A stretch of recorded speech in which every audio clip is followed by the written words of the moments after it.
Hi guys, welcome back to my channel. Today I'm going to be giving you another update on Jackson and autism and daycare and sensory processing disorder and all those things that I've talked about many times on this channel. Both boys are up right now though. His speech therapist just left, so I wanted to record this while it was still fresh in my mind. I also feel badly because I feel like Jackson's not actually in a lot of my videos because it's just easier to film when he's sleeping because he's loud. But I was like, but I've been updating you guys on him, but I haven't shown him in a while, so I felt kind of badly about that.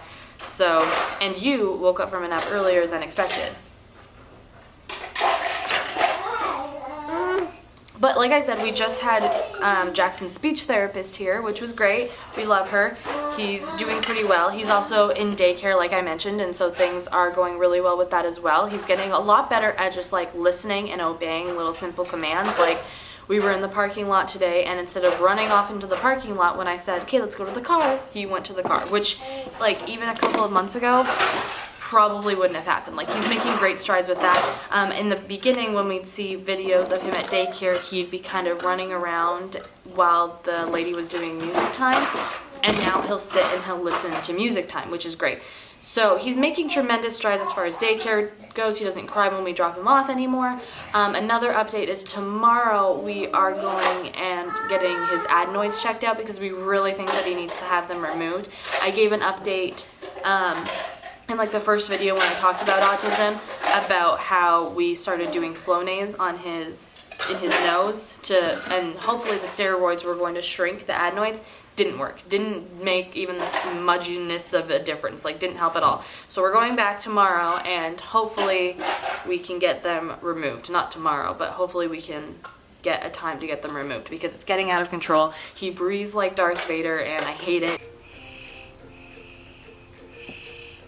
Just in general, it could be getting in the way of his learning because he's just uncomfortable and he's not happy and he's in a bad mood. And, you know, when you're not in the right state of mind, you don't want to learn. And so we want to get that figured out so that hopefully he'll be more in a mindset to learn. Sorry, I'm on the floor and I'm just old and can't get comfortable.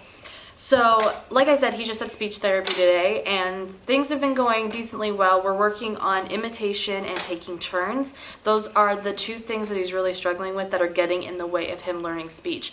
But today we were talking about autism a little bit more.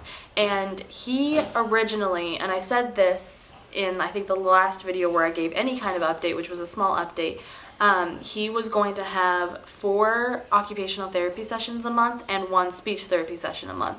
And we had an occupational therapist and his speech therapist coming a couple of weeks ago to evaluate him, and the occupational therapist was going to see like what about him with sensory processing disorder or whatever.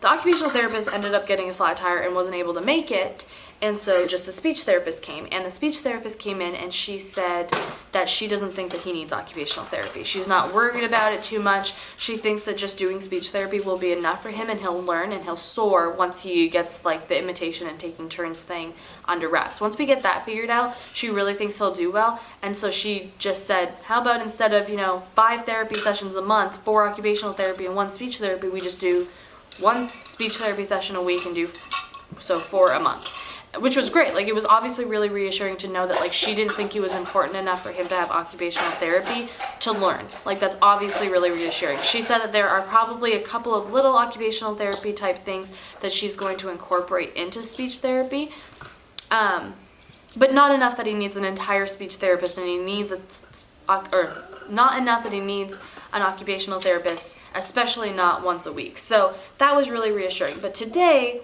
we were talking about autism, and I was talking about how I was still considering getting him an autism evaluation because I just want to know.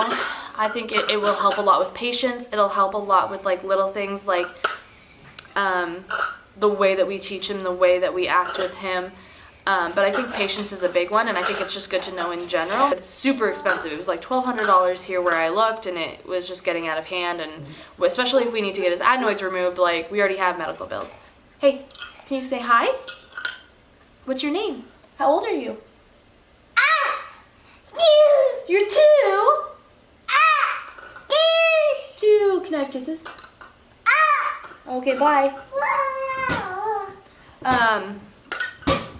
So I was talking about that, and she said that come January, they're going to start evaluating him to see if he qualifies for the pre-K program, which she really thinks he will. What do you say? You say please? Can you share with your brother? Okay, here, I'm going to put them over here on the floor so you guys can share. Hey, you can have some too. You're just sharing. Thank you. She does think that he will qualify for the pre-K program. I was a little bit nervous because when I was looking at the school district's pre-K program, they said that they had to be potty trained, but she said that technically he would be... Thank you, baby. Good job. Thank you. He just gave Maddox his binky. He would technically be in the special needs program, and they would actually help us potty train. They would do things at school, and then we could do them at home, which is great.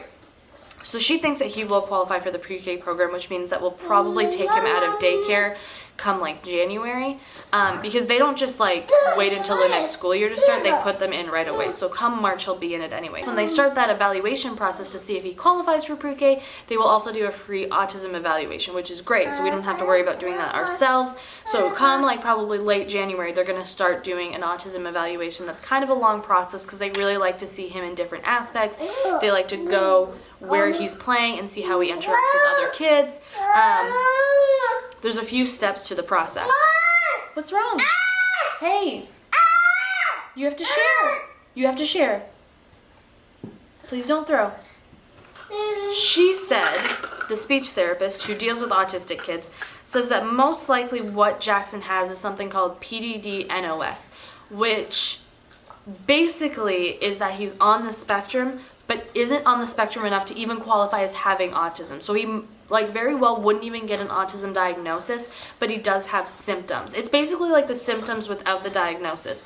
And so she said that honestly he will be in normal classes when he gets older. He won't be in like special needs or learning disability classes. There might just be a couple of subjects in particular that he just struggles with, like that he might need an extra tutor, or he might need an extra like kind of therapist to help him learn these specific things because it's just not of interest to him, and so he just doesn't put the time or the energy or any of that into it. Hey, please stop. But she's like, but he'll have friends, he'll be fine, like he might have a couple of quirks because of the spectrum, but people have quirks, and they might not be because of the autism spectrum, and his might just be. So it's not like he'll have these crazy quirks, and she's like, people probably won't even know that he has autism, like, or is on the spectrum, because he'll be so high functioning that it really won't interfere with that much of his life, which is obviously reassuring. Like, I would rather her have been like, no, there's no way he's on the spectrum, but he does do the arm waving thing. I've noticed that in daycare, they posted these videos of him, like I said, and he's waving his arms when she's singing, and he's getting excited. But only one little duck came back. One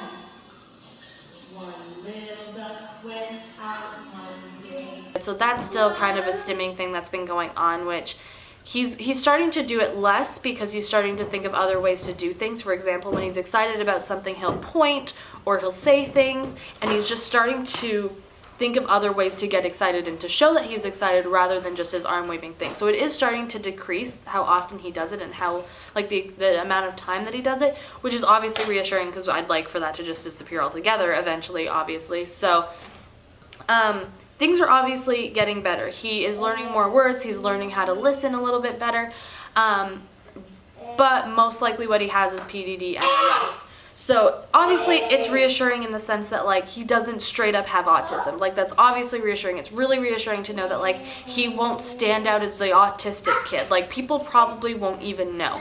But it obviously still sucks to know that my kid is going to struggle in things that other kids are not struggling in. For example, there are things that Maddox is doing right now that Jackson is just now starting to do.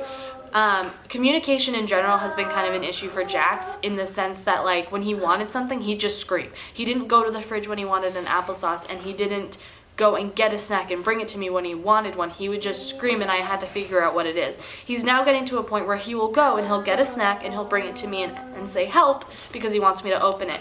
Or he'll go to the fridge, or he'll pick me up and drag me to the fridge, so I'll open it so he can grab an applesauce, and then he'll ask me for help to open it. So we're getting a lot better at communication. He's getting a lot better at telling me what he wants. But there are obviously some things that are kind of getting in the way, like he doesn't tell me when he hurts or when he's tired or anything like that.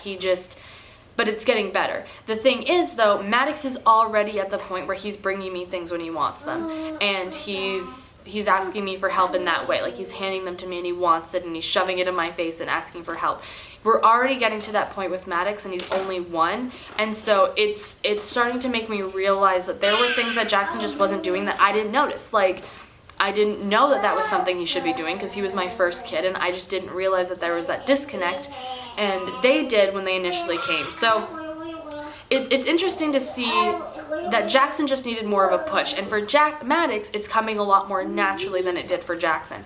And so that's more or less what it's going to be like for his entire life. Like, he'll be smart and he will get there, and won't be too far behind. He might just need a little bit more push for something that might come more naturally to kids that aren't on the spectrum at all. So it's really not that big of a deal, and I don't want to make it a huge deal, and I'm not crying in this video, which is a difference between a lot of my other update videos on autism and sensory processing disorder. I mean, it's good to be finally getting answers. In about 6 months, when we start evaluating him to see if he qualifies for the pre-K, we start getting that process going, we're going to have a lot more answers. Hopefully tomorrow we'll have answers about whether or not we're getting his adenoids removed, and hopefully that will make a big difference because he'll just feel better in general. And am I focused again? He'll feel better in general, and he'll be more willing to learn. Hey, can you come here and say bye? Come here. Come here. Can you say bye to the camera? Can you say bye? You're very handsome. Can you say bye? Do you love your mommy? Say, I'm so handsome. Say bye. Bye. Hello, how'd you do? I'm not broken up, just split in two. Hope you're fine, ain't got time to do everything you said you would.